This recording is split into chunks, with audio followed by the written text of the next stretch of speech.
today I've used the program called SketchUp to make a 3D model of my ideal preschool classroom. So welcome to my preschool classroom and my outdoor play area.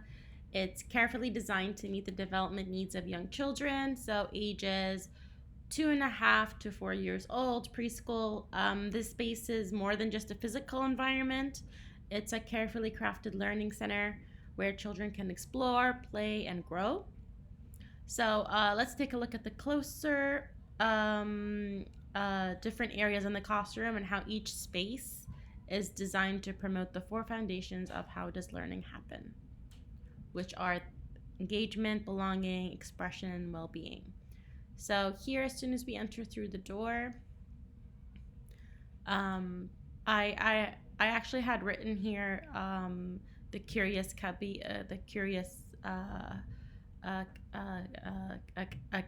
which was the name of the center that I had wrote, but it was a bit difficult with the text tool, but the name of the center would have been right there. Okay, so as we enter, we just move it around this way. Okay.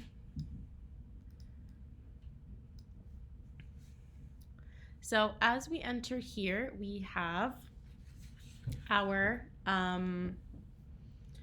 cubby area. So the children here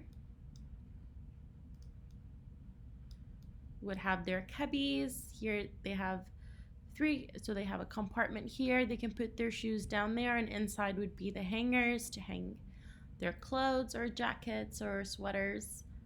Here we have a table for the teacher. That's the teacher.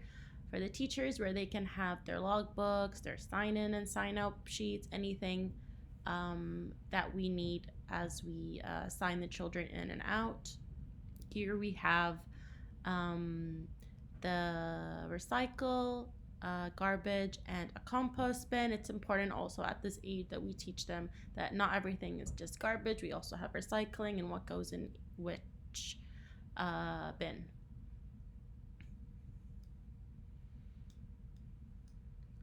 So I'm gonna start here first, if I can just move the angle around this way.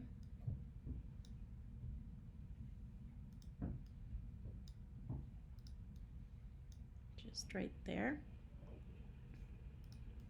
So we're gonna see here first. So here we have our reading center. So it's a quiet space filled with a variety of age-appropriate books. So this is our bookshelf. So this area encourages engagement as children can explore stories, improve their literacy skills, and develop their imagination. So it's designed for independent reading or small group discussions.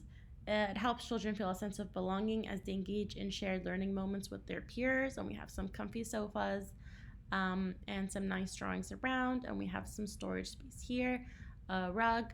I also wanted, it was ideal for me to also add a little tent or a little area that's closed up from the side, just so we get a little more of a cozy feel, but it was quite hard to draw and quite hard to figure out how to do that. So that's the imagination I have for here. Now let's go a bit towards this way. Sorry, I'm moving all around across the classroom. So here we have the art/drawing center. So it's a place where children can express themselves through various forms of art, from drawing to painting, as we have all the materials here. So this space promotes expression as children use creativity to communicate their ideas and feelings.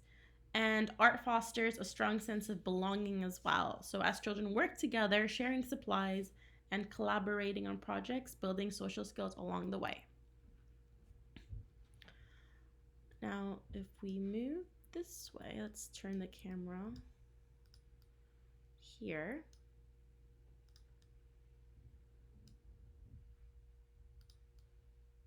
Okay, so over here, it's the carpet circle time area. So it's a central spot for group activities. Excuse me.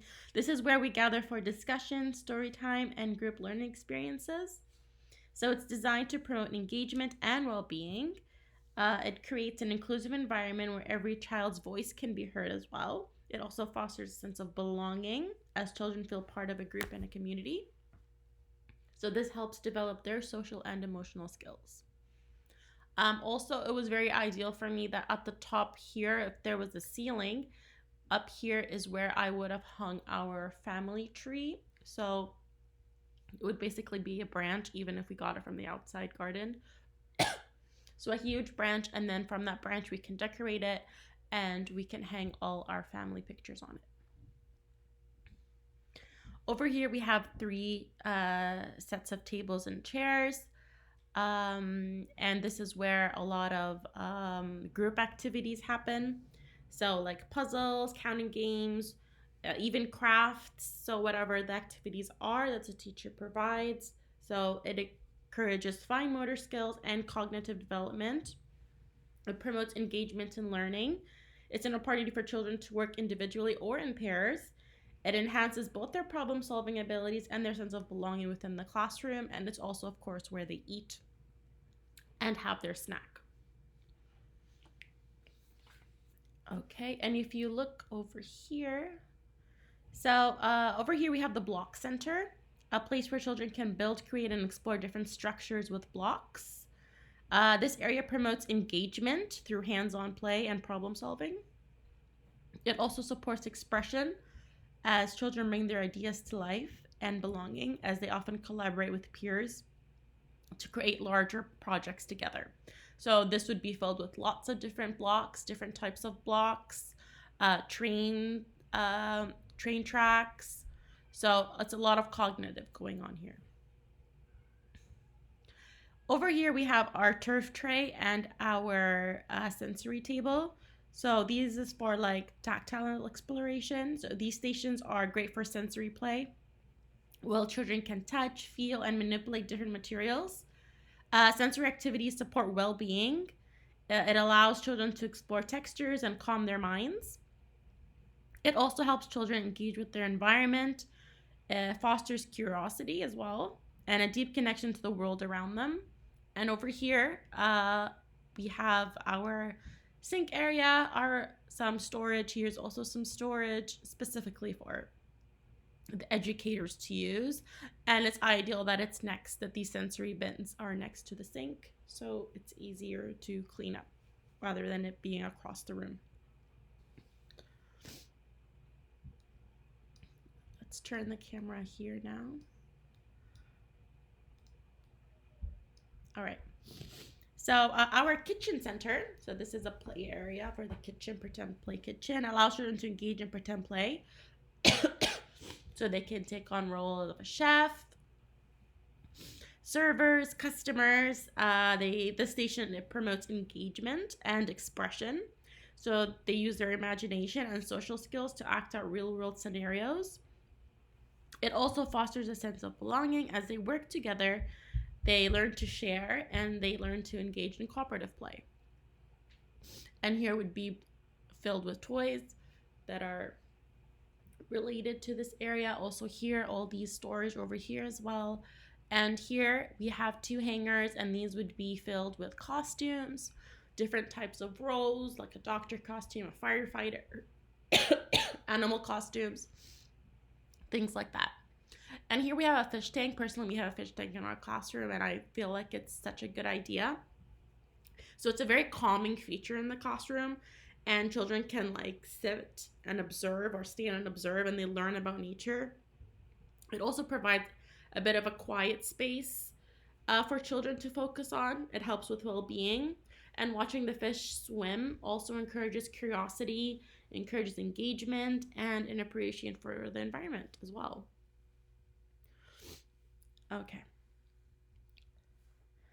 And yeah, I also wanted to mention that here will also be like things like superheroes as well, so they can pretend play is very huge.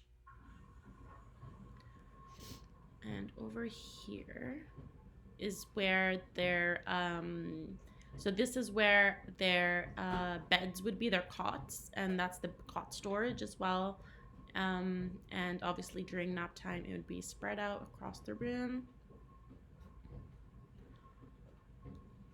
we turn this way, we have the windows.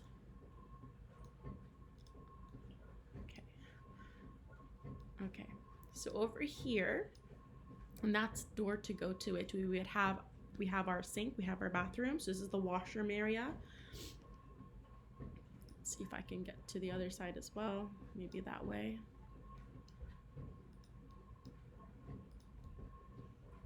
Okay. And we have our windows for the washroom as well. So it's the washroom designed to meet the practical needs of young children. It's an important part of promoting well-being. It ensures that children can independently manage their personal hygiene, learns responsibility, and you feel for them to feel comfortable in their environment. And I would have also added a change table as well. So that is also meant to be there, the change table. And also some stools, because some of them might not be tall enough yet. All right, so if we go on now to the outdoor play area. So the outdoor play area. Maybe let's do this. Okay. Okay, that way is fine. So, the outdoor play area is basically where children can continue to explore, create, and play. It's a space just as important as the indoor, and it also promotes all aspects of the development.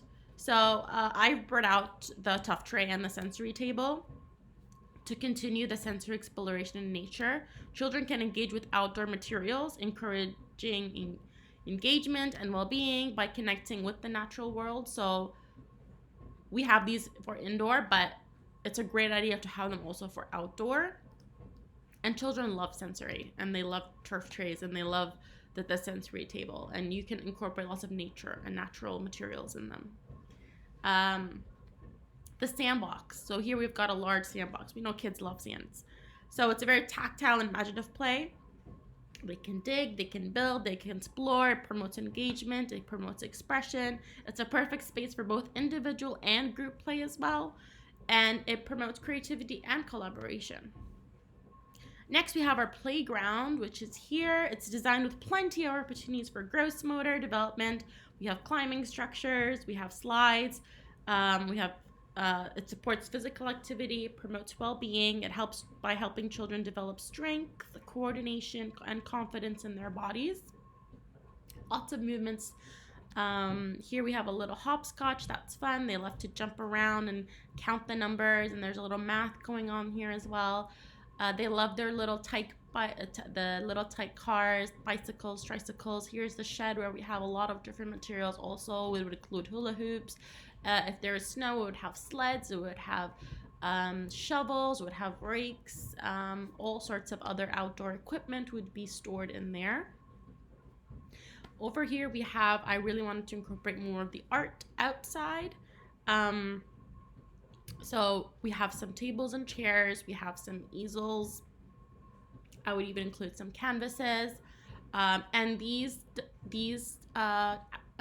tables and chairs can be for any type of activity you'd want to do inside. Most of the activities you do inside, you can also bring them outside. You can add a twist to them. So this is great. Some of them might even be more engaged when they're outside. They may have even more different ideas when they're outside. So I think this is very important, and it's a really, really great idea. Over here we have, it's quite a little fancy garden we have here. So it's where children can plant seeds.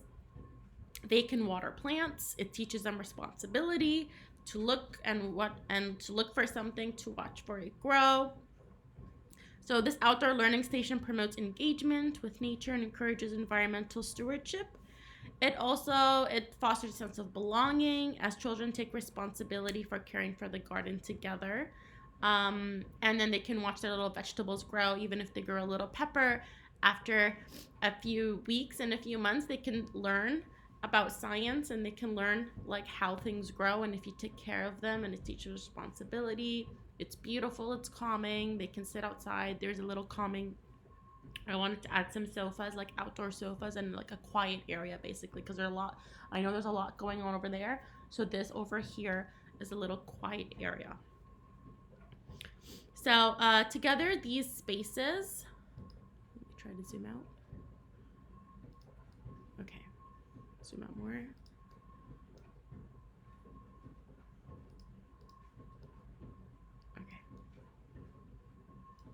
So together, these spaces create an environment where children can explore, learn, and grow in a safe, nurturing community. Each area is thoughtfully designed to support the four foundations of learning. And how does learning happen? It ensures that every child feels valued and supported and encouraged to reach their full potential. So thank you for taking this tour with me, and I hope you can see how this preschool environment is designed to help children thrive. I'm so glad that you have listened all the way through, and I tried my best with everything to put everything as much as I could together. A lot of the things that are here are where I work at, and it's and things that I've added that I wish were where I am now, and basically it's quite ideal. And thank you for listening.